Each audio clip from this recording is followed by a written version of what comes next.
When my daughter-in-law threw a glass of wine in my face, I didn't just see betrayal. I saw the end of the illusion of family harmony. She saw the house as her trophy, but I, betrayed by my son and his wife, sold it in weeks. I took everything and never looked back. Before we continue, please subscribe to William's Revenge Stories and write in the comments what time it is where you are right now. And now, more than ever, we must stay united. I nodded, feeling a strange peace. We had survived this. Let's go inside, I suggested. Richard must be waiting for dinner. We walked hand in hand toward the house, our house. The future was uncertain, but as long as we had each other, we could face any challenge. And so, the man who had faked a collapse one morning to discover a terrible truth now walked firmly into a new chapter of his life. A chapter where a son's betrayal would hurt like an open wound, but where the certainty of having acted with dignity and justice would also shine. Because in the end, the only thing that really matters is being able to look in the mirror and recognize. A person who defended what was right, who protected those he loved, and who never gave in to injustice, even when it came from his own blood. And that, more than any fortune or property, is the true legacy I hope to leave in this world. I adjusted my tie and the reflection of the car window before walking to the front door, checking that the knot was centered. The leather folder with documents felt heavy under my arm, and the velvet jewelry box pressed against my chest through my jacket pocket. Everything had to be perfect for this moment. I had rehearsed my speech on the drive from my house, imagining Daniel's face when I announced what I had decided. He looked thinner than last month, his shoulders slumped. "Thanks for coming." "Of course I came." I set the folder on the side table, keeping the jewelry box in my pocket for now. This is important. We sat down.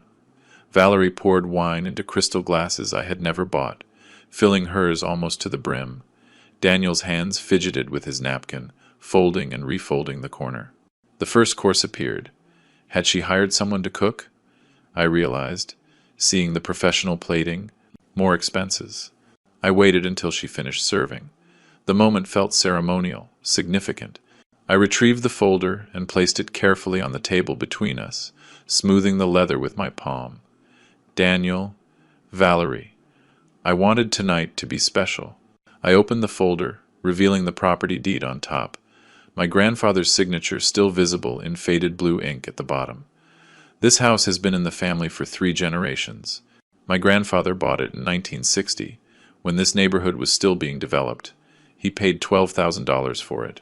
Valerie leaned forward, her eyes fixed on the papers. He passed it to my parents, who lived here for 40 years. They passed it to me.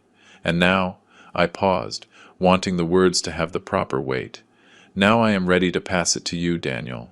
Next week I have an appointment with the notary to make the transfer official. The house will be yours. Finally, Valerie's voice cracked across the table like a whip.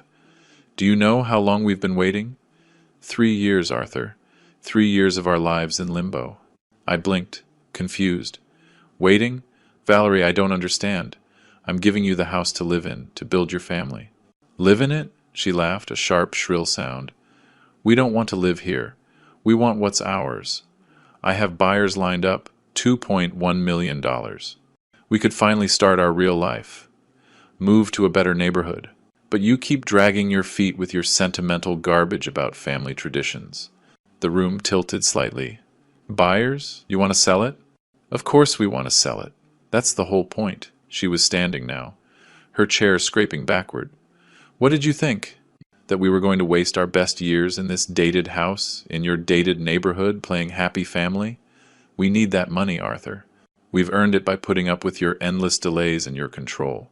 I am not trying to control anyone. I kept my voice level. The way I had learned to in court, when proceedings got heated. The house was meant to be a home, for family, for generations. We don't care about your generations. Her hand slammed the table, making the crystal vibrate. I already found buyers who will pay $2.1 million. That's our ticket out. Our chance to build something real. But you pathetic, manipulative old man, you think you can hold us hostage with your money? Daniel was staring at his plate. His knuckles had turned white around the napkin. Daniel? I turned to my son, searching his face for some recognition. You knew about this? About selling? He opened his mouth. Nothing came out. His eyes stayed fixed downward. Of course he knew. Valerie grabbed her wine glass. He's my husband. But he's too weak to stand up to you. Too afraid to disappoint Daddy. Well, I'm not afraid. This is our house. We've earned it. The wine hit my face, cold and sharp, the red liquid splashing my vision. It soaked my white shirt. It dripped from my chin onto the papers I had laid out so carefully on the table. The documents darkened at the edges, blooming with red stains. Pathetic old man, Valerie hissed. You think you can control us with your money? This is our house. We've earned it. I stood up slowly. Wine dripped from my collar, pooling on my shirt. My hands moved deliberately. I set down my napkin. I gathered the wine-stained documents and put them back in the folder. The velvet jewelry box remained in my pocket, undelivered. Daniel had not moved, had not spoken, had not looked at me once. I walked to the door. Behind me, Valerie's voice rose again. See? I told you your father never respected us. I told you he would never let us go. The front door clicked shut behind me. I walked to my car. Every step measured. My hand trembled when I reached for the door handle. The first crack in my control. I gripped it tighter until the shaking stopped. Inside the car, I adjusted the rearview mirror. The wine-stained collar of my shirt reflected back at me, dark and damning. I sat in that driveway for several minutes before starting the engine. The drive to my apartment in the city usually took 15 minutes. That night I missed my exit, trapped in some blank space between thinking and not thinking. A horn blared behind me when I corrected too slowly. My knuckles ached from gripping the steering wheel.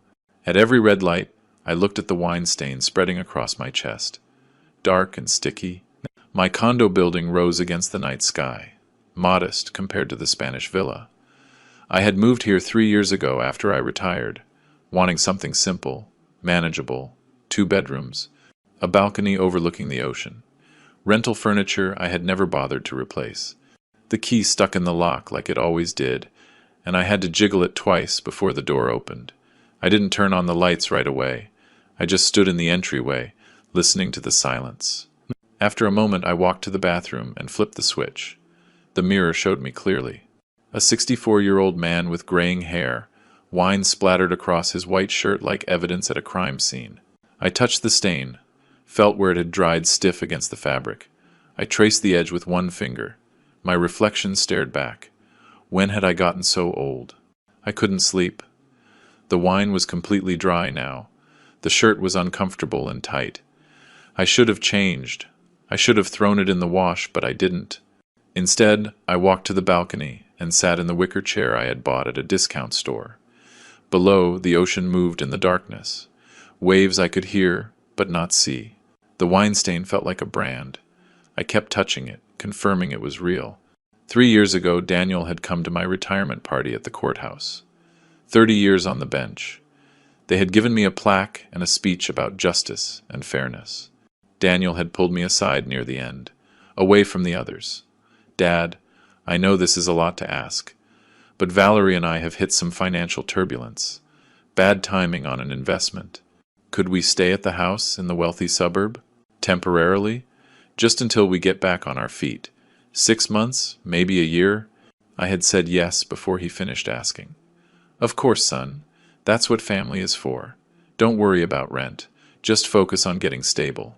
I'll keep handling the property taxes and insurance. He had hugged me, thanked me, said I was saving them. 6 months turned into a year, and then 2 years. I never asked when they were leaving because I didn't want them to. I liked knowing they were in the house my grandfather built, keeping the family legacy alive. The second year, Daniel called on a Tuesday. Dad, Valerie has this incredible business opportunity. We just need $25,000 to get started. It's going to be huge. She already has clients lined up. I wrote the check that afternoon, drove to the villa to give it to him personally. He had seemed nervous, shuffling his feet in the entryway. Valerie had stayed in the back room. She yelled a thank you I barely heard. That was 2 years ago. The business never materialized. The money was never mentioned again. When I asked about it once, casually, Daniel had changed the subject to the weather. I raised my hand and touched the wine stain again. Still there. For the big family dinner last year, I asked if I should bring anything. Valerie's voice on the phone had been practical, almost kind. "Arthur, you don't need to come for dinner this year. We're inviting some of our friends. Younger crowd, you know. You'd probably be bored. Maybe Christmas." We didn't celebrate Christmas. The sky began to pale, the blackness turning to gray. I went inside and retrieved the wine-stained documents from where I had left them on the entry table. I spread them out on my small dining table. Property deed, transfer forms, insurance records. I had been paying $18,000 a year in property taxes, $4,500 on insurance, utilities, maintenance. 3 years of it, plus the $25,000 loan, $115,000, roughly. And they had already found buyers. $2.1 million, she had said. They had already found them. While living in my house for free, spending my money on imported wine and designer clothes and furniture I had never approved. They were never grateful. They were waiting for me to be generous enough to let go completely, waiting for me to transfer the deed so they could cash out. 3 years of my life, and I was nothing but an obstacle to their real estate transaction. Daniel hadn't said a single word, not when she threw the wine, not when she called me manipulative, not when I left. He had just sat there, staring at his plate, choosing her over me, without even having the courage to admit what he was choosing. The sun came up completely. I stood and went back to the bathroom mirror. The wine stain on my collar looked almost black in the morning light. I studied my face again, the lines around my eyes, the gray in my hair. I had spent 3 decades on the bench, weighing evidence, applying the law, delivering justice. I knew the difference between mercy and being a fool. I had extended mercy. They saw weakness. I touched the wine stain one last time. Then, slowly, I unbuttoned the shirt. I folded it carefully, precisely, the way I had folded my judge's robe at the end of every day. I placed it in the bottom drawer of my dresser, evidence not to be discarded. Then I opened my laptop and sat at the dining table. The wine-stained property documents were spread before me like case files. It was time to apply the law. The laptop screen glowed in the pre-dawn dark. I opened a blank spreadsheet and titled it Evidence XLS, a habit from my court days when every case needed documentation, categorization, proof. The next 2 weeks passed in a methodical analysis. My small dining table transformed into a workspace. Documents spread in organized piles. Yellow legal pads covered in numbered lists. My laptop perpetually open to state property law websites. I worked the same way I had for 30 years on the bench. Systematically, thoroughly. Emotion-clouding judgment was not an option. First, the property documents. I examined every page. The original deed from 1960. My grandfather's signature in faded blue ink. The transfer to my parents in 1978. The transfer to me in 1990, 3 years after my father passed. Every document bore a single name. My name. Not Daniel's, not Valerie's, just mine. The property tax receipts told their own story. $18,000 per year. For 3 years. $54,000 total. All paid from my retirement account. I found the insurance policies. My name, my payments, $4,500 annually. Another $15,000 over 3 years. Utility bills, all in my name. Roughly $7,000 a year, $22,000 more. Then the loan. I located the cashed check, $25,000. On the memo line it read, "For Valerie's business project." I remembered Daniel's voice on the phone that day, excited, promising it would be huge. The business never materialized. The money never came back. It was never even mentioned. I entered every number into the spreadsheet, double-checking against the receipts. The keyboard clicked steadily in the silent apartment. When the final tally appeared, $115,000. I stared at it for a long moment. Then I saved the file and closed the laptop. The legal research took another 3 days. The state statutes were unambiguous. The owner of a property could terminate occupancy with 30 days written notice when no lease agreement existed. I read the statute 4 times. I highlighted the relevant passages. I copied them into a document labeled Legal Framework. What kind of contract do you have with family? None. Why do you trust them? Because you think blood means something. By the second week, I had my strategy. I took out a fresh yellow legal pad, the same kind I'd used for 30 years in my chambers, and wrote at the top 5-step plan. Step 1. Retain real estate attorney for accelerated legal sale. Step 2. Remove all personal property and family heirlooms prior to notice. Step 3. Secure a buyer willing to accept a standard closing window. Step 4. Serve legal 30-day notice to occupants. Step 5. Complete transaction and cut all contact permanently. I photographed the page with my phone. Then I circled Step 1. Underneath it, I wrote, Mark Webb? Mark had handled real estate cases in my courtroom years ago.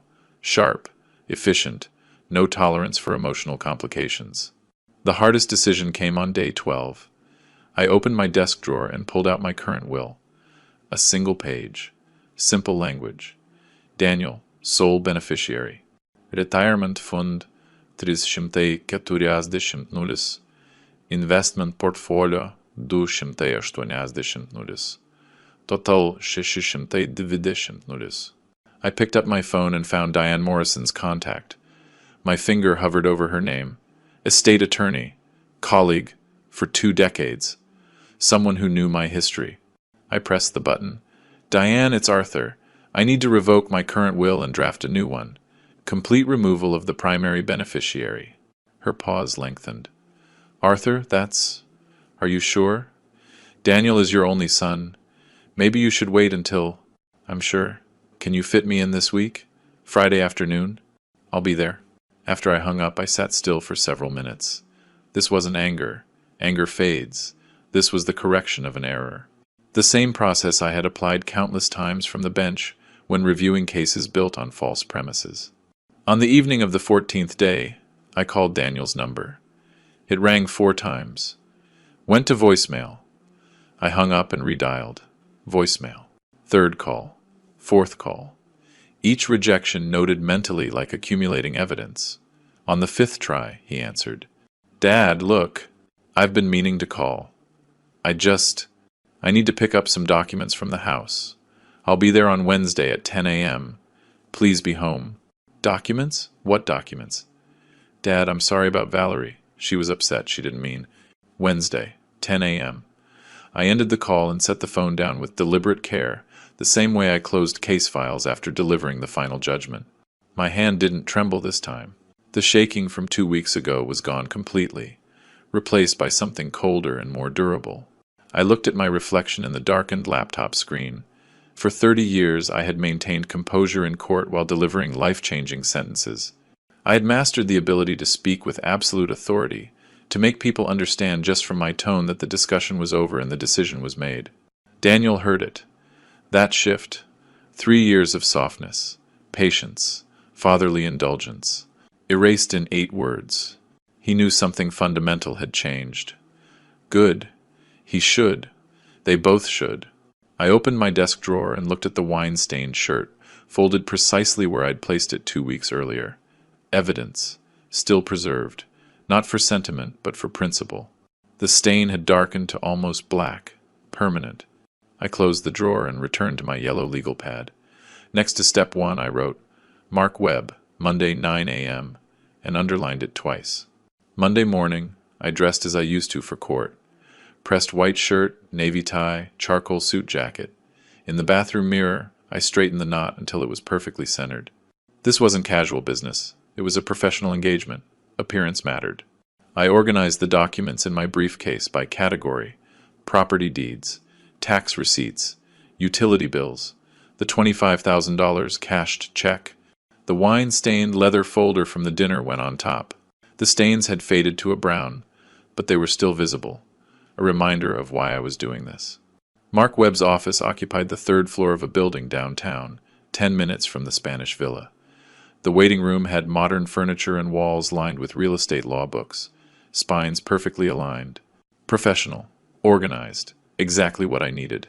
Mark came out of his office at 9 a.m. on the dot. Mid-40s, expensive suit, firm handshake. Judge, good to see you again. Retired judge, I corrected. And now just Arthur. His office overlooked the main avenue.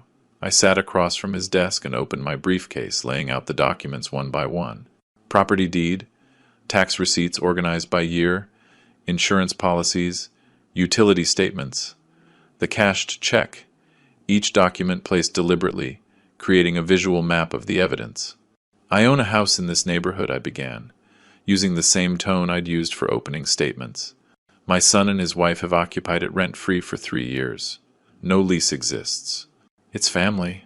2 weeks ago, they made their intention clear to sell the property immediately upon transfer and divide the proceeds. I have decided to sell it myself. Mark leaned forward, examining the deed. Registered solely in your name, correct? Inherited from my parents. 5 owners. No liens. No encumbrances. He reviewed the tax receipts, nodding. You've maintained all financial obligations. Every payment for 3 years. Property taxes, insurance, utilities. They have paid nothing. I slid the spreadsheet across his desk. Total financial contribution from me, $115,000. Mark studied the numbers. Then he looked up. Mr. Arthur, legally, you are in an absolutely strong position. The house is yours. No lease exists. I assume because it's family. Correct. No formal agreement. They asked to stay temporarily 3 years ago. I agreed. Then under state law, they are occupants without a contract. You can sell the property at will. You are only obligated to provide 30 days written notice before they must vacate. The confirmation settled something in my chest. Not satisfaction exactly, but validation. My research had been accurate. The law was on my side. I want this handled discreetly, I said. No advance warning. Find a buyer, secure the deal, then notify them. Mark tapped his pen on the desk. Understood. A typical closing takes 60 days. We'll need that time for title search, inspections, paperwork. You will serve the notice 30 days before closing. That complies with the law and gives them minimal time to interfere. Your fee? Full representation through closing. $8,500. Acceptable. When can we start? I'll draft the listing agreement today. We can have the property on the market by the weekend. He paused. One question.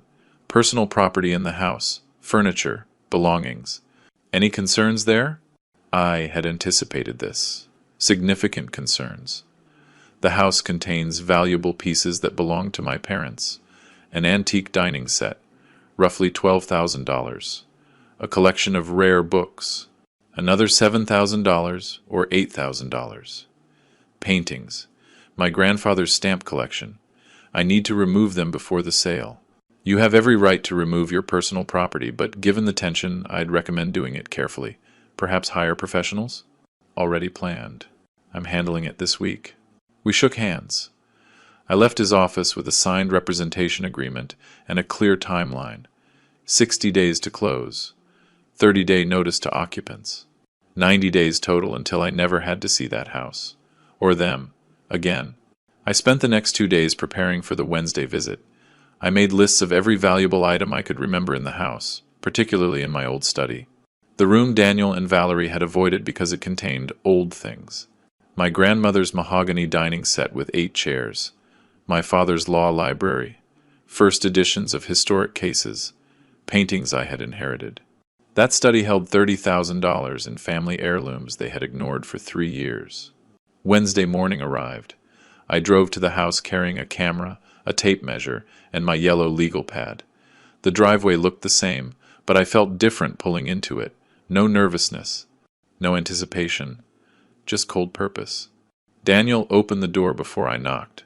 He had dark circles under his eyes. His face was drawn. Dad, thanks for coming. Listen. About last week, Valerie just...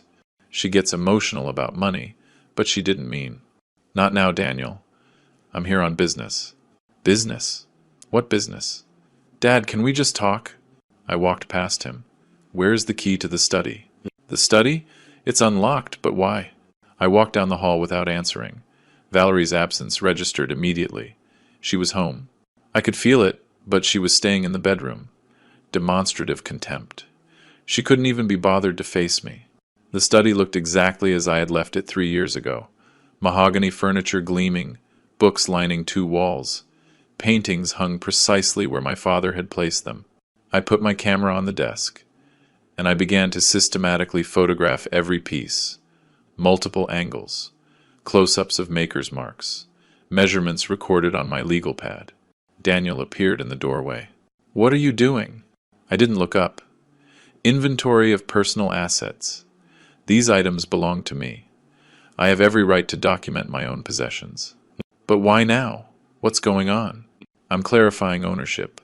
I photographed the dining set, counting chairs, noting the carved legs. These pieces were never part of the house. They are my personal property." He shifted, hands in his pockets. "You're not going to take all this stuff, are you? This stuff has always been here. It's part of the house." I stopped photographing, and I turned to face him. I made eye contact. I held it until he looked away. "Daniel, these pieces belong to my parents. My grandmother's dining set, my father's book collection. They were never part of the house's structure. They are mine. I will be removing them when the time comes." "When the time comes? What does that mean?" "Dad, you're scaring me." "Ian." I went back to photographing. He stood in the doorway for another 5 minutes. Then he disappeared. I heard murmured voices from the bedroom, him reporting to Valerie, probably. I didn't care. The inventory took 90 minutes. Every piece documented, measured, catalogued. When I finished, I walked to the front door. Daniel materialized from the kitchen. "Dad." I nodded once. Acknowledgement, not warmth, and I left. In my car, I pulled out my phone and searched. Antique appraiser, local area. The top result showed 4.9 stars, 200 reviews, timeless treasures. Owner, Ruth Castellano. Specialized in estate appraisals and furniture authentication. I drafted an email. "Miss Castellano, I require a professional appraisal of antique furniture and rare books at a property in the neighborhood. Items include an early 20th century mahogany dining set, a collection of first edition legal texts, and various heritage pieces. I may also need assistance with careful removal and storage. Available next week. Arthur." I reread it.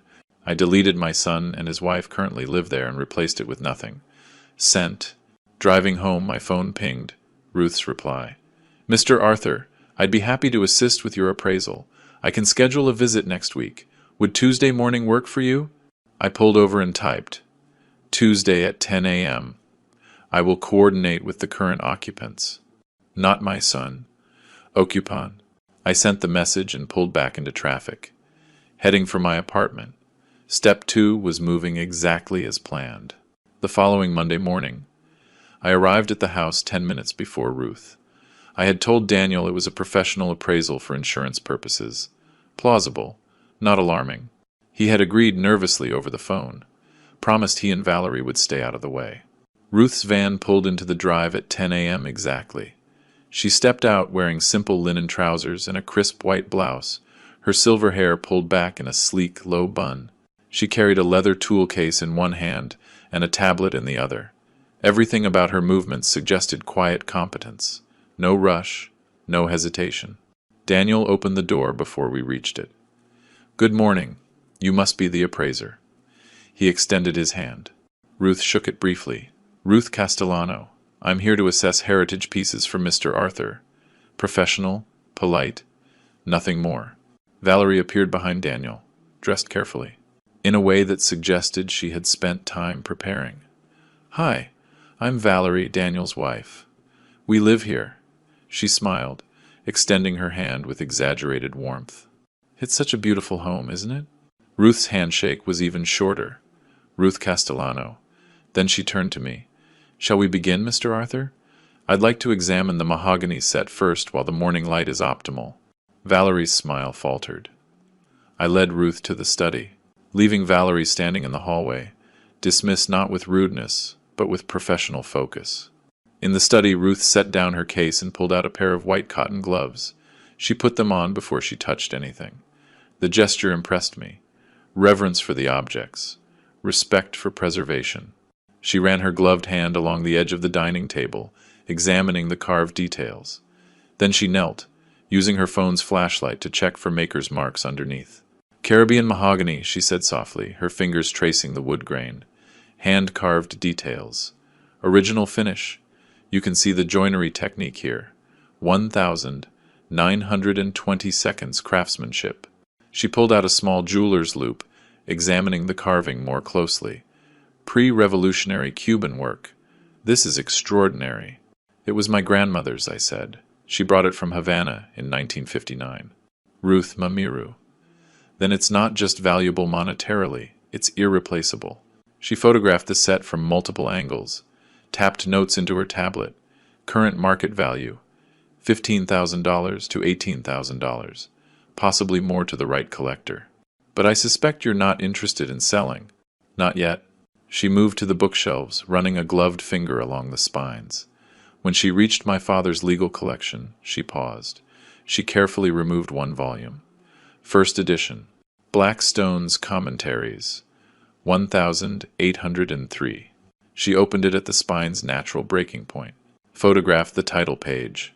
Remarkable condition. The binding is original. Sheepskin. My father's prize piece. He had excellent taste. This is $3,000 minimum, possibly $5,000 to the right collector. She continued examining books, handling each with the same careful respect. Valerie appeared in the doorway. So, what's it all worth? Her voice had a calculating edge. Just curious. Ruth didn't look up from the book she was photographing. My report goes to Mr. Arthur. If he chooses to share the details with you, that is his decision. Professional boundary set. Valerie's mouth tightened. She disappeared again. For the next 2 hours, Ruth worked methodically. She examined paintings, measured furniture, photographed my grandfather's stamp collection.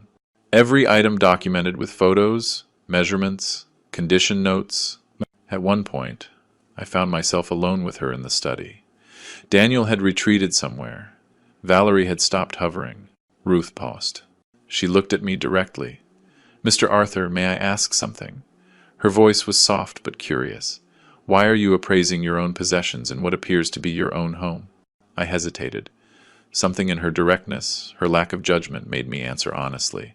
Because this is no longer my home. I'm taking what belongs to me before I leave. Permanently. She held my gaze for 3 seconds. Then she nodded once. I understand. You do? Yes, I do. No prying questions. No demand for explanation. Just acceptance. Ruth returned to her tablet. Made a few more notes. Then you will need help removing these pieces.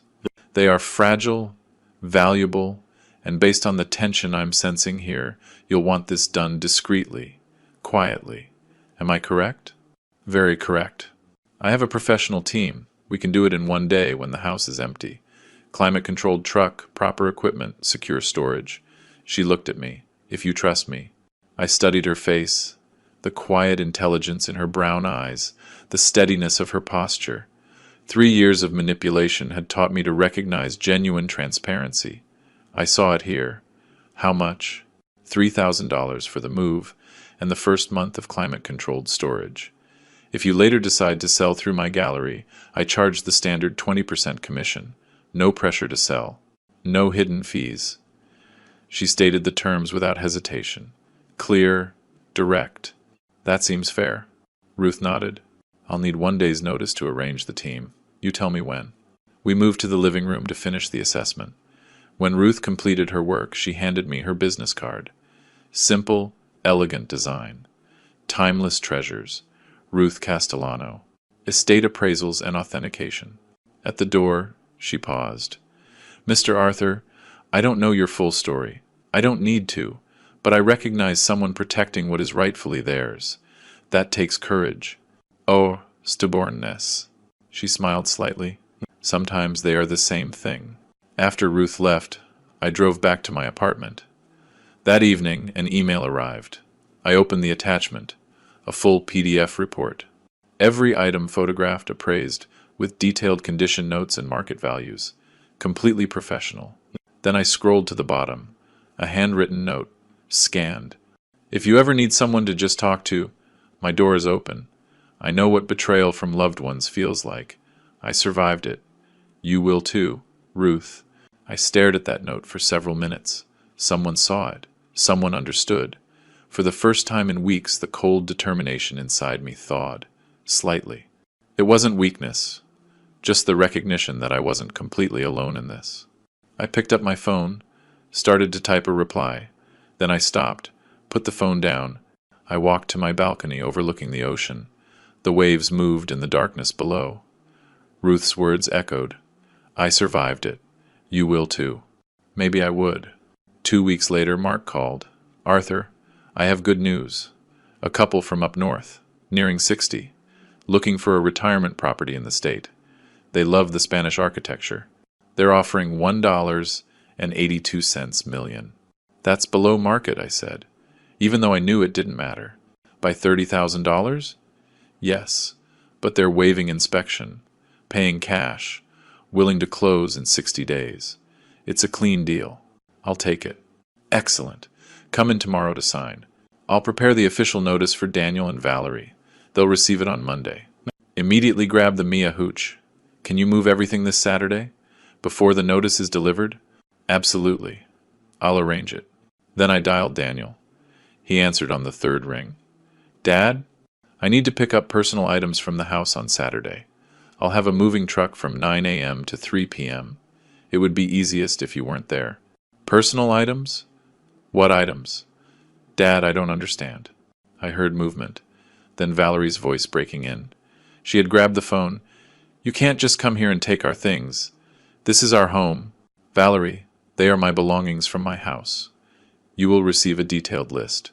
Saturday, 9 a.m. I ended the call before she could reply. Saturday morning arrived clear and warm. I got to the house at 8:45 a.m. Ruth's specialized moving truck turned the corner at 9 a.m. exactly, followed by her van.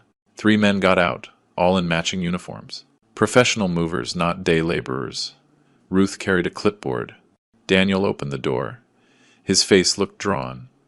Valerie stood behind him, arms crossed, dressed as if attending a business meeting. They decided to stay, to monitor, to control what they could.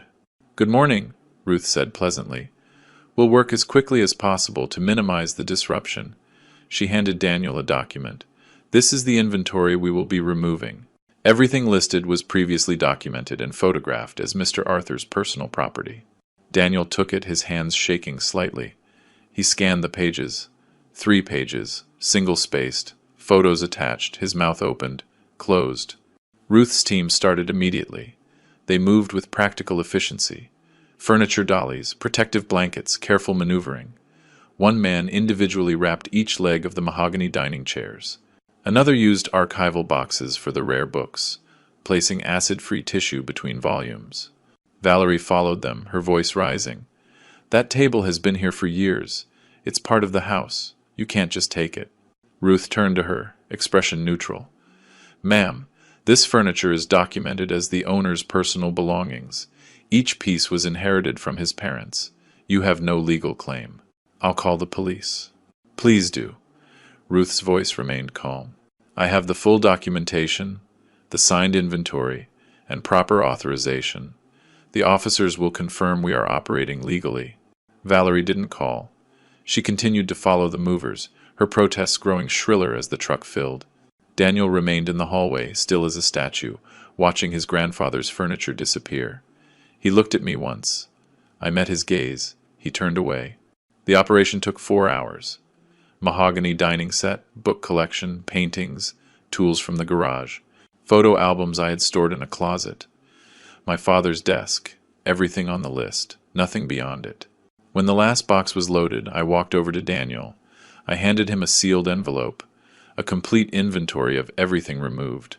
My parents' furniture, my personal books, my tools, my photographs, nothing that belonged to the house's furnishings. He took it with both hands, ripped it open immediately, scanned the pages looking for something to object to. He found nothing. Dad, why are you doing this? His voice cracked slightly. What are you planning? I looked at him directly. Daniel, 3 weeks ago, your wife threw wine in my face at my own table. You sat there, silent. You let it happen. That told me everything I needed to know about where your loyalty lies. I was in shock. I didn't know what. You had 3 weeks to call, to apologize, to take responsibility. You did nothing. That is also an answer. I turned toward my car. Behind me, Valerie's voice rose to a shriek. We'll sue him! Our lawyer will destroy him! He can't do this to us! I didn't turn back. I didn't acknowledge her. I got in my car and followed Ruth's truck out of the driveway. We drove to her storage facility. The team unloaded everything into a climate-controlled unit. When they finished, Ruth locked it and handed me the key. Ben, she said quietly, let me buy you a coffee. You need to sit down.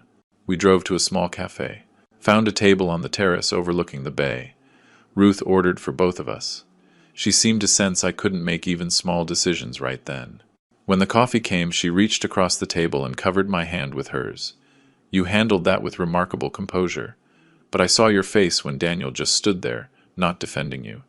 Again, I looked at our joined hands. He's my only son, and I just waged a battle against him. No. Her grip tightened slightly. You fought for yourself against people who were using you. There's a distinction. A son protects his father when someone attacks him.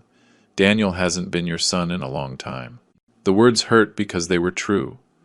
I felt something crack in my chest, not breaking, but opening. It doesn't make it hurt less. Of course not. You're allowed to grieve what you lost. But you're also allowed to survive, to protect yourself, to move on. I looked at her face. Why are you helping me? You barely know me. I know enough. I know what it looks like when someone refuses to be a victim. She paused, her thumb moving slightly against my hand. I spent 10 years rebuilding after my husband tried to destroy me in our divorce. I recognize that strength, and I recognize when someone deserves to not be alone in their fight. We sat in silence for a moment, her hand warm and steady on mine. For the first time since my wife died 5 years ago, found a table on the terrace overlooking the bay. Ruth ordered for both of us. She seemed to sense I couldn't make even small decisions right then. When the coffee came, she reached across the table and covered my hand with hers. You handled that with remarkable composure, but I saw your face when Daniel just stood there, not defending you. Again, I looked at our joined hands. He's my only son, and I just waged a battle against him. No. Her grip tightened slightly. Daniel will receive it tomorrow morning.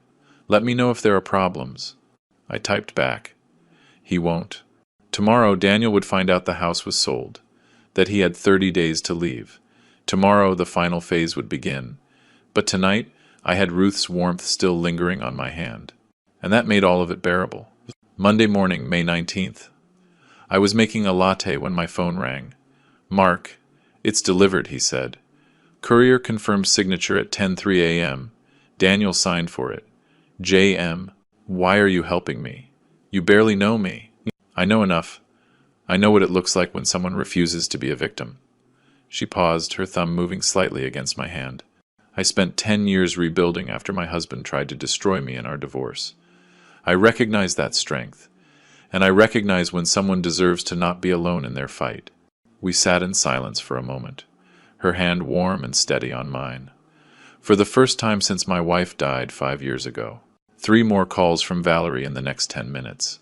Each one declined before it completed the first ring. Then Daniel tried. I let it ring. Once, twice, 3 times. On the 5th ring, I answered. Daniel. Dad. His voice was cracked with panic. What have you done? You can't sell the house. We live here. This is our home. Our whole life is here. Almost nice. Daniel, this is my house. It has always been my house. I had every legal right to sell it at any time. Itadza. Thank you. Call me if there are problems. There would be problems. But now they were the legal kind, the kind I understood completely. The call came 40 minutes later. Valerie first. Naturally, my phone flashed her name. I let it ring once, then declined. Immediate callback. Declined. Then a text.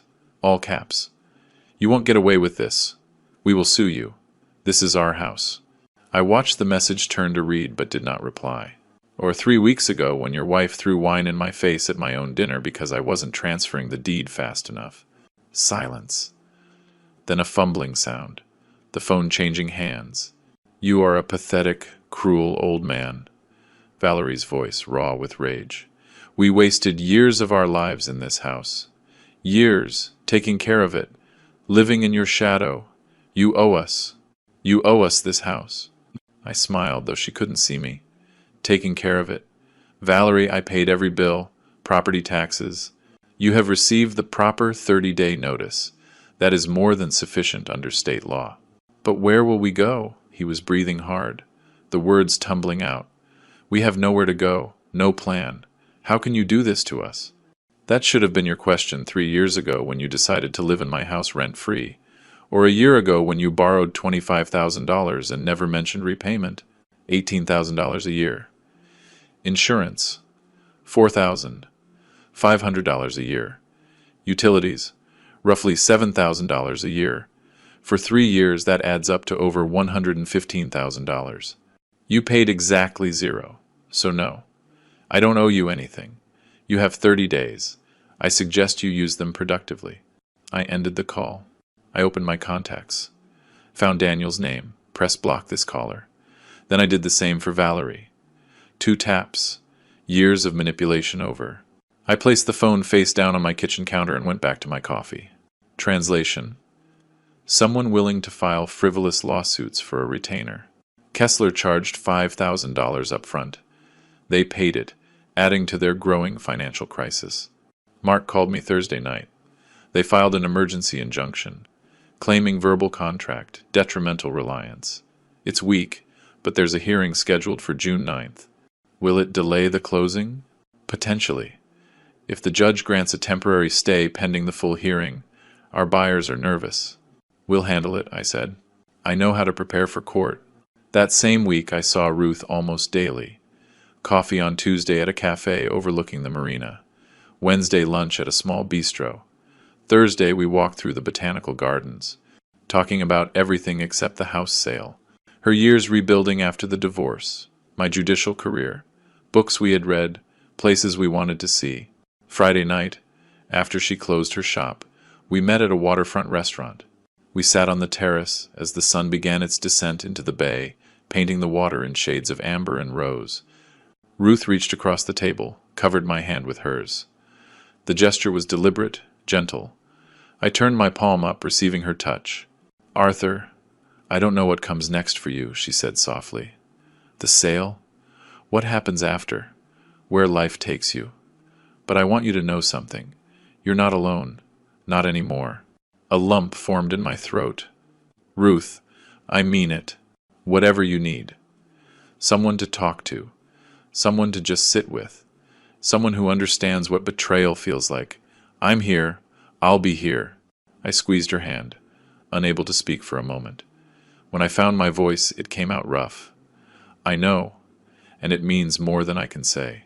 We sat in silence as the sun touched the horizon, her hand warm and steady in mine. For the first time since my wife died 5 years ago, I felt connected to another person. Not just alliance. Not just gratitude. Something deeper. Something that felt like the possibility of a future I had stopped imagining. Ruth's phone vibrated. She glanced at it, reluctant. I have to go. Early appointment tomorrow. But neither of us moved right away. Finally we stood. There was a moment, brief, charged, where a kiss might have happened. But it didn't. Too soon. Not yet. But the possibility hung between us like a promise. I drove home feeling something I hadn't felt in months. Not the cold determination that had sustained me through the planning and execution. Something warmer. Peace. Maybe. Or hope. My phone rang as I pulled into my building's garage. Mark, we have a situation, he said. They've filed that injunction. Hearing scheduled for June 9th. We need to prepare our response. I put the car in park. Sat in the dark for a moment. I'll be ready. The battle wasn't over. But, looking at Ruth's last text, thank you for tonight. Sleep well. I realized I had something worth fighting for beyond just justice. I had a reason to win, and then move on. I spent the next week preparing as if I were back on the bench, except this time I was building the case instead of judging it. Every bank statement showing the house payments, every email exchange with Daniel. I searched for any mention of transfer or promise of ownership. I found nothing. Only language about staying temporarily and getting back on your feet. I drafted my affidavit myself, typing slowly but precisely. 30 years of reading affidavits had taught me exactly what judges needed. Facts, dates, dollar amounts, no emotion, no editorializing, just the truth, documented and verifiable. Mark notarized it in his office. "This is excellent work," he said, reviewing the evidence I had organized. 36 months of payments, the unrepaid loan, their complete lack of financial contribution. "It's overwhelming." "It's accurate," I corrected. "That's what makes it overwhelming." The buyers called Mark twice that week, nervous about the delays. He assured them the case was frivolous, that it would be dismissed quickly. I hoped he was right. June 9th arrived, warm and clear. I dressed carefully. Navy suit, white shirt, conservative tie, the uniform of professional credibility. I had worn versions of this outfit for 3 decades in courtrooms. Today felt like coming full circle. The county courthouse stood familiar and imposing. I went through security, the metal detector beeping, the ritual as familiar to me as breathing, these hallways, these courtrooms. This was my world, just from a different angle now. Mark was waiting outside 4B Judge Morales. I've appeared before her. Fair, efficient, no tolerance for nonsense. Good. We went inside. The room was small, designed for fast motions and hearings rather than trials. Valerie and Daniel were sitting at the plaintiff's table with Damien Kessler. Valerie wore black, a dress I'd never seen, hair pulled back severely, minimal makeup, the costume of a victim. Daniel wore a suit that didn't fit. His face was pale, his eyes avoided mine. Judge Morales entered. Mid-50 seconds, efficient movements, sharp eyes behind reading glasses. We stood. She sat. We sat. "Emergency motion for injunction," she said, glancing at her notes. "Mr. Kessler, you filed. You may proceed." Kessler stood, adjusted his tie. "Your Honor, my clients received a 30-day legal notice as required by state statute." Judge Morales looked at Kessler. "Proceed. Mr. Kessler, stick to the facts, please." Kessler readjusted. He continued. "My clients relied on oral promises made repeatedly by Mr. Arthur. They had every reason to believe." "Excuse me," Judge Morales held up a hand. "Do your clients have any written evidence of these alleged promises? Any email, text message, letter?" Kessler hesitated. "Well, Your Honor, family agreements are often verbal. That's not what I asked. Do you have written evidence? Yes or no?" "No." "But—" "Thank you, Mr. Webb. Your response." Mark stood. He placed a thick binder on the podium. "Your Honor, the plaintiffs can't produce written evidence because no such promises ever existed. Meanwhile, Mr. Arthur has provided 36 months of bank statements proving he paid all property taxes, insurance, utilities, and maintenance, totaling over $115,000. The plaintiffs contributed $0. They lived rent-free for 3 years. This is not detrimental reliance. This is exploitation of generosity." Judge Morales began flipping through the evidence. Her expression grew progressively stern. "Mr. Daniel," she said, addressing him directly, "I have a few questions. Do you have any written documents, email, text, letter, where your father agreed to transfer this property to you?" Daniel stood awkwardly. "No, Your Honor. But he said verbally the house was for the family." "Did you pay rent to live in this house?" "No. But it's family. So you paid the property taxes?" "No." "The insurance premiums?" "No." "The utility bills?" Daniel's voice dropped to barely audible. "No." "So you lived completely free for 3 years?" A long pause. "Yes." Judge Morales took off her glasses, set them on the bench, looked at the evidence again, looked at Kessler. "I have reviewed the motion and the response. This case is simple." Her voice carried the weight of final judgment. "Under state law, oral promises regarding real estate transfers have no legal standing without a written contract. Mr. Arthur was the owner of this property. He paid all expenses. He provided legal notice. He has the absolute right to sell it. This motion is denied. The plaintiffs are to vacate the premises by June 15th as legally notified." She lifted her gavel. "We are adjourned." The crack of wood on wood echoed in the small room. Final.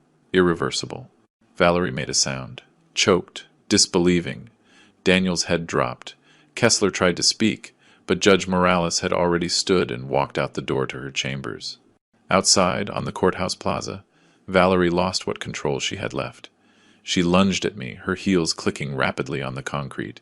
"You destroyed us," she screamed. "You destroyed your family. What kind of father does this?" I stood still. I let her come. I let her rage wash past me. When she finished, I spoke quietly. "No, Valerie. You destroyed the family when you threw wine in my face in my own home. I just corrected the mistake I made 3 years ago when I trusted you with my property. We gave you 3 years of our lives.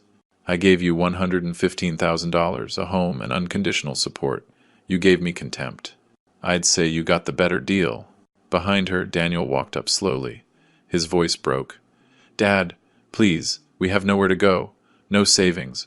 What are we supposed to do?" I looked at my son, really looked at him. I saw the man who had sat silent while his wife abused me, the man who had taken everything and given nothing in return. "Daniel, you had an income for 3 years, a good income. If you hadn't spent every dollar living in a $2 million house rent-free, enjoying prestige you couldn't afford, you would have savings. You made choices, now you live with them." I turned toward the parking area. "Goodbye, Daniel." Not son, just his name. The relationship was already gone. Now the word was too. I walked to my car. Behind me, Daniel yelled something I didn't understand. I didn't turn back. I got in my car, started the engine, drove away. In the rearview mirror, Daniel stood on the courthouse steps. Valerie was screaming at him now, turning her fury on the only target she had left. I drove straight to Ruth's shop. She saw my face through the window, immediately flipped the close sign and took me upstairs to her private office. She made tea. She didn't ask questions. She just waited. "I won," I said finally. "Complete victory." The judge didn't even hesitate. "And you feel?" "I feel terrible," Ruth finished gently. "Because he's my son. And I just had to beat him in court." I nodded. I couldn't speak. She came over to me, put her arms around my shoulders. I let my head rest against her. I let the weight show. "Listen to me," she said, her voice firm against my ear. "You won a case against people who were exploiting you. A real son protects his father, defends him. Daniel chose Valerie's greed over your dignity every single time. He stopped being your son when he sat silent while she abused you. He's still my only son." "I know." Her arms tightened. "And you are allowed to grieve that. But you are also allowed to survive, to protect yourself, to move on." We stood like that for a long time, her strength holding me up. Outside, the afternoon light was shifting toward evening. She finally let go, wiped a tear from my cheek I didn't know had fallen. "Ben," she said, "I'm making you dinner, real food. We'll sit, and we'll eat, and we'll talk about anything except your son and that house." I nodded, managed a small smile. As we walked to her car, my phone vibrated. Text from Mark. "Buyers confirmed. Closing proceeds as scheduled. June 15th, 2 p.m. The end was in sight, but looking at Ruth walking beside me, opening her car door, turning back to look with concern and warmth, I realized something else. The beginning was in sight, too. June 15th arrived bright and clear. I met Mark at his office mid-morning. The closing ceremony was surprisingly mundane for something so significant. Papers spread across the conference table, 4 people reviewing documents in careful silence. Richard and Margaret sat across from me, near 60, excited for their retirement in the state, but maintaining professional composure. Their lawyer reviewed contract clauses. The title company representative verified signatures. Mark guided us through each page methodically. Initial here, sign here, date here. My signature appeared on page after page. The motion became automatic, almost meditative. Every stroke of the pen was a period at the end of a sentence, a door closing, a chapter ending. The wire transfer confirmation appeared on Mark's laptop screen. He turned it toward me. $1.74 million deposited in the account. I nodded. Richard extended his hand across the table. "Thank you, Mr. Arthur. We'll take excellent care of her." I shook his hand. "I'm sure you will." Mark placed the keys in a small envelope, slid them across the mahogany surface. Margaret picked them up, smiled. Something in her expression, pure joy, uncomplicated anticipation, reminded me why houses should be homes, not weapons. That afternoon, county sheriff's deputies knocked on the villa's door. I wasn't there, but Mark called to tell me, Daniel had answered. Officer Martinez, according to Mark's contact at the sheriff's office, had read the official eviction notice in the flat tone of someone who delivered hundreds of these. You have 24 hours to vacate these premises. Valerie had screamed. The officers had waited impassively until she finished. Then they left. Standard procedure. The next morning, I drove past the house, just once, from a distance, and saw the U-Haul truck in the driveway, watched them loading boxes. I didn't stop. I didn't announce myself. I just observed from 2 blocks away. Then I drove home. They moved to a more modest neighborhood, a rental apartment, small, $1,800 a month instead of free. Mark heard through courthouse connections that their financial situation had deteriorated severely. Credit cards maxed out from the lawyer's fees. No savings. The prestigious lifestyle they had enjoyed at my expense had evaporated overnight. Over the next few days, Daniel tried to call. My phone showed number no longer in service. I had changed it the day after the closing. New number. Clean break. He tried to email. I had closed that address too. Complete separation. A week after the closing, I sat in Diane Porter's office. We had worked together 15 years. She had handled my wife's estate, various legal matters, my previous will. She knew my history. Arthur, she said, reviewing my request, I have to ask. Are you absolutely sure about this? Daniel is your only son. Sometimes family rifts heal over time. Diane. I kept my voice level. My son sat silent while his wife threw wine in my face at my own dinner. He borrowed $25,000 with promises of repayment that never materialized. He lived in my house for 3 years without contributing a single dollar. When I needed him to be a son, he was absent. Why would I reward that? She sighed, nodded. I understand. Who do you want to designate as beneficiaries? Dos recipients. The State Judicial Veterans Support Fund. $340,000 from my retirement fund. And Ruth Castellano, $280,000 from my investment account. Diane looked up, surprised. Ruth Castellano from Timeless Treasures? I've seen her at charity events. I smiled, slightly. Yes, when everyone else saw me as a resource or an obstacle, she saw me as a person. That matters. It matters a lot. Diane's expression softened. I think that's a beautiful choice. The new will took a week to draft. I reviewed it carefully. Approved every clause. I signed it in Diane's conference room with 2 paralegals as witnesses. The notary pressed her seal into the paper. The physical imprint made it real. Irreversible. Daniel was legally disinherited. The previous will formally revoked. Meanwhile, Ruth and I spent more and more time together. No longer just coffee. Dinners at quiet restaurants. Weekend walks on the beach. Visits to galleries where we discussed paintings for hours. Discovering we shared similar tastes. Preference for landscape over portrait. Color over monochrome. Honesty over pretense. She told me more about her divorce 10 years ago. Her husband's financial betrayal.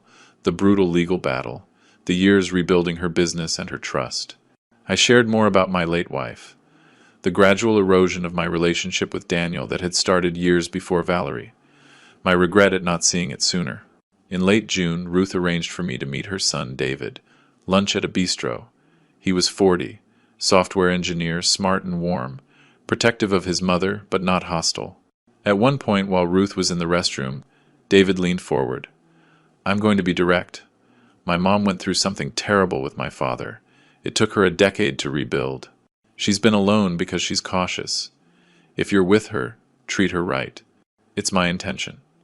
She deserves nothing less. He studied my face for a moment, then nodded. Good, because she talks about you constantly. I haven't seen her this alive in years. Mid-July brought an evening that felt suspended out of time. Ruth and I sat on my apartment terrace, wine glasses between us, watching the sun paint the ocean in shades of amber and rose. A comfortable silence stretched between us, the kind that only comes when words aren't necessary. Finally I spoke. I thought my life was over at 64. That after the whole thing with Daniel there was nothing left for me except to exist. to go through the motions, but you showed me I was wrong. No? She turned to look at me. You showed yourself. You stood up. You fought for your dignity. I just had the privilege of watching. You were more than a spectator. Maybe. Maybe we helped each other. I stood up. I held out my hand. She took it. Stood up. We stood close. The sun setting behind us. The future uncertain, but somehow less frightening than it had been months ago. I leaned forward. She met me halfway. Our lips touched softly, tentative at first, then more certain, 3 seconds. We pulled back, looked at each other, smiled. Then we kissed again, longer, my hand cupping her face, her hand resting against my chest. Not desperate, deliberate. 2 people who had earned the right to be careful with their hearts. When we finally separated, she rested her forehead against mine. I should go, she whispered. Early shipment at the shop tomorrow. Have dinner with me tomorrow night. Somewhere nice. I want to celebrate. Celebrate what? New beginnings. She kissed me one more time, quick and soft. Then she was gone. I stood alone on the terrace, watching the ocean darken, feeling something I hadn't felt in years. Not just peace, real happiness. My phone vibrated. Email notification. Subject, from Daniel. I stared at it for a long moment. Then I placed the phone face down on the table. Tomorrow. I would read it tomorrow. Tonight was for this feeling, this warmth, this possibility, this life I was building from the ashes of the old one. One morning in early August, I sat on my balcony with coffee, checking emails on my tablet. The subject line stopped me. From Daniel. Please read. I reached for my cup, opened it. The email was long, longer than any communication Daniel had sent me in years. I read standing up. Then I sat down slowly. I read it again. Then a third time. Dad, I don't know if you'll read this. I understand if you delete it, but I need to write it anyway. These past 3 months have been the hardest of my life. Not just financially, though that's been brutal, but emotionally. Valerie and I barely speak. She blames me for everything. Maybe she's right. I started therapy. The therapist asked me when I stopped standing up for myself. I couldn't remember. Maybe I never started. I let Valerie control everything. I let her treat you terribly. I stayed silent when she threw that wine. I've been a coward. I'm not asking you to forgive me. I don't deserve it, but maybe someday, if you're ever willing, we could talk. Just talk. I miss my dad. Daniel. I walked to Ruth's shop, carrying the tablet like evidence. She looked up from cataloging a collection of antique watches, saw my face, immediately stopped working. I handed her the tablet without speaking. She read it carefully, then looked up. What do you feel? I thought for a long moment. Relief, that he's finally seeing what I saw, and sadness, because recognizing the problem doesn't undo the damage, and freedom, because it's not my job to fix him anymore. No, she said softly. It's not. He's 38 years old. If he's finally growing up, good, but he needs to do it for himself. Ruth nodded, handed me back the tablet. So what will you do? I sat down at her desk, opened my phone's email. I typed slowly, deleted sentences, rewrote. Ruth organized shelves nearby, glancing over occasionally, but not hovering. When I finished, I showed her the phone. Does this sound right? She read, nodded. I pressed send. Daniel, I received your email. I see you're starting to understand what happened. That's good. It's progress. But I need you to know, I need time. Maybe a lot of time. Maybe forever. I don't know yet. What happened fundamentally changed me. I am no longer the father who allowed himself to be taken advantage of, who prioritized peace over respect. I am a person who protects his dignity. If you are truly changing, and I hope you are, do it for yourself. Not to win back my approval, not to get access to my resources, for yourself. Be well. Dad? I placed the phone face down on her desk. Ruth came over to me, put her arms around my shoulders. You handled that perfectly. Then she smiled. Want to take a trip? Get away for a week? We flew to a city in the desert in mid-August, the high desert landscape spreading out below the plain. Red rocks, vast sky, room to breathe. We stayed in a small adobe inn with a courtyard full of hollyhocks and sage. Days spent at the Modern Art Museum, strolling through the gallery-lined street, hikes on trails with views that stretched forever, afternoons at intimate restaurants, nights on the inn's rooftop, under stars more visible than any I had seen in years. One night, lying on woven blankets, the Milky Way splashed above us. Ruth spoke quietly. "You know what I thought my life would be at 62? Quiet, small, the shop, routine, TV dinners, bed, alone but safe. Then you walked into my life." "I walked in with a mess," I said. "Betrayal, pain, furniture that needed to be extracted from a hostile environment." He nodded. "Yes, all of that. And also dignity, strength, honesty. You were fighting for something real, for your own worth. I fell in love with that. With you." I turned to look at her. "I fell in love with the person who saw me, not my bank account. I need to tell you something. When I changed my will, removing Daniel, I named you as a beneficiary. Arshabawan Mayran." She sat up. "Arthur, no. I can't accept. I don't want you to think I'm with you for." I placed my finger gently on her lips. "Stop. It's not about the money. It's about what you represent. You are the only person, besides my parents, who ever treated me as a human instead of a resource to be exploited. I want you to know you matter. You matter more to me than anyone in years." Her eyes filled with tears. "You matter to me too." We returned in late August. Life settled into new rhythms.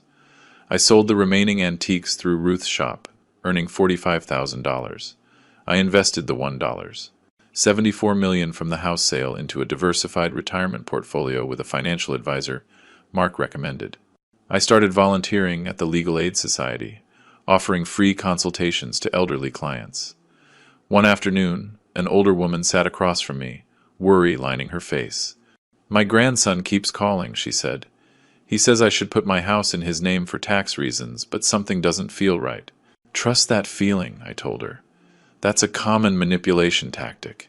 Your house is your security. Never sign it over unless you fully understand and truly want to." "But he's family. Family should protect you, not pressure you. Real family earns trust through respect, not manipulation." As she left, thanking me profusely, I felt something I didn't expect. Purpose. My pain transformed into protection for others. Ruth expanded Timeless Treasures, hired an assistant, increased inventory. We kept separate residences.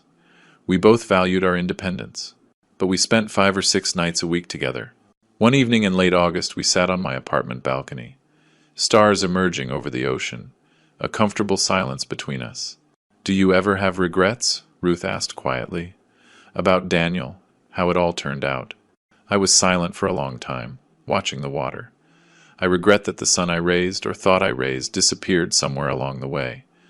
I regret I didn't see what was happening sooner, but I don't regret protecting myself. I was a good father, too good. I let myself be taken advantage of. I corrected that, and for the first time in years, I sleep through the night. "That's not regret," she said. "That's wisdom.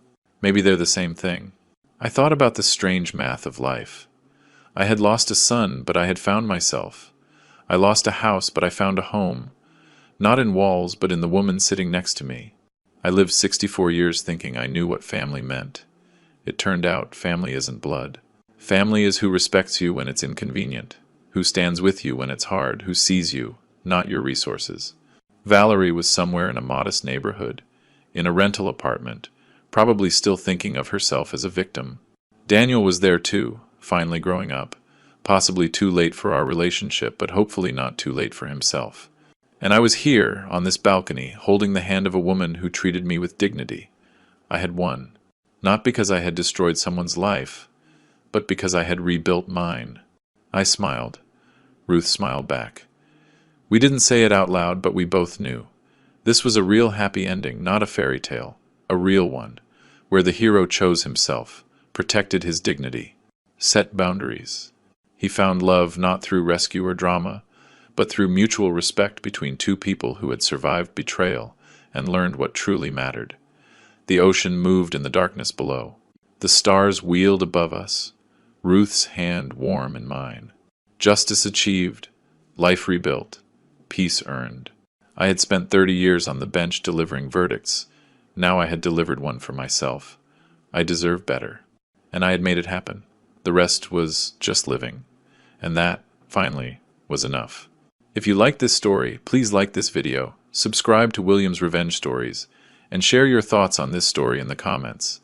To hear the next story, click the box on the left. Thanks for watching.